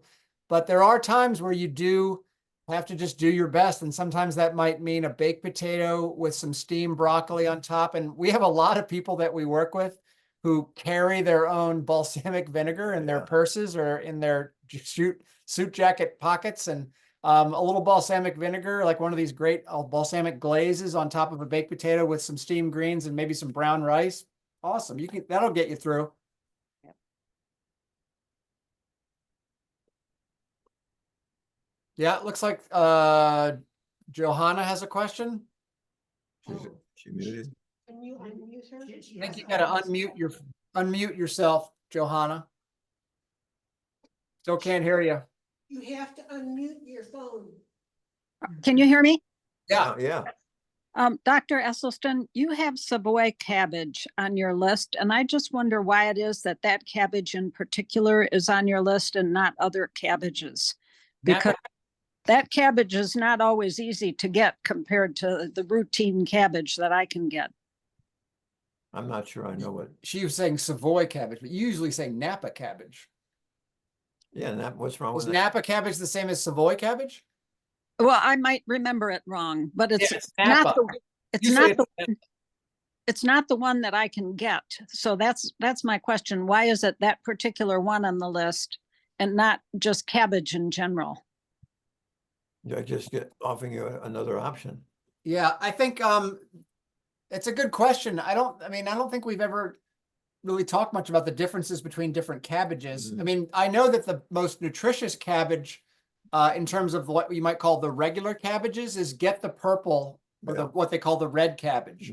Because anything, remember, we say eat the rainbow, which means you want to get a wide variety of colors on your plate, because every different color is a different phytonutrient and antioxidant. So the wide variety of colors you can eat. So that's why we love the red, or what might be called purple cabbage, depending. So get that. But yeah, it's interesting. Like, I never really thought about that, the Napa cabbage versus regular cabbage. I'm sure it's probably minuscule differences.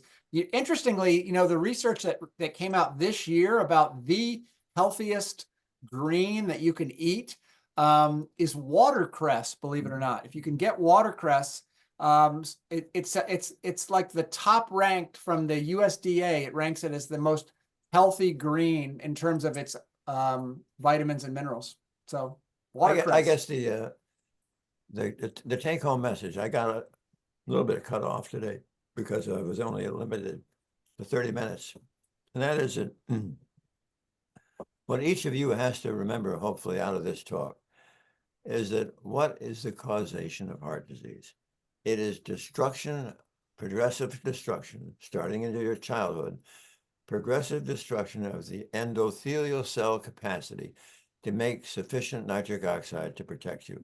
So we're trying to stop any further injury to endothelial cells, to stop any further deprivation of nitric oxide, and eat these green leafy vegetables and the whole food plant-based nutrition, which is going to restore your level of nitric oxide and make it impossible for you to have disease or have it progress. All right, why don't we do one more question? Is that okay, Joyce? Is there any more questions?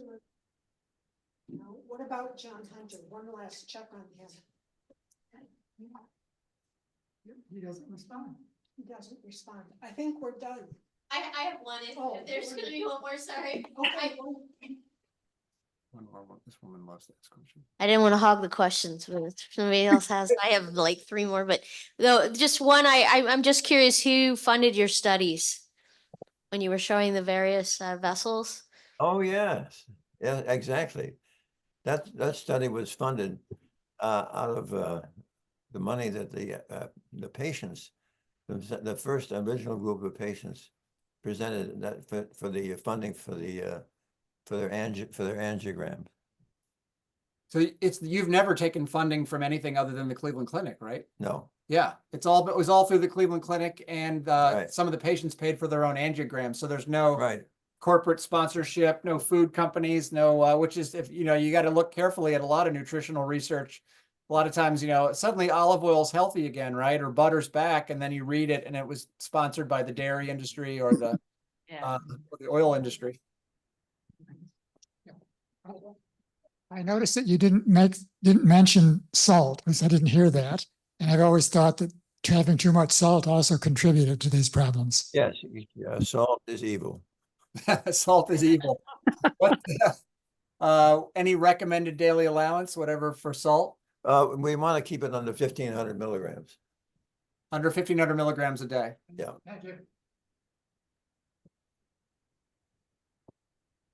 Well, it's all All right. Bye-bye, guys. We'll be in touch, and if you want cooking demonstrations or what have you, just be in touch, and we give it all away for free. So just schedule it, and we can do it all by Zoom if you want. That's fine, so people can do it from their own homes. Okay. All right, thanks again. Thank you. Yep, be well. If anybody can take a few minutes, I'll put the chair and the table back. Yeah.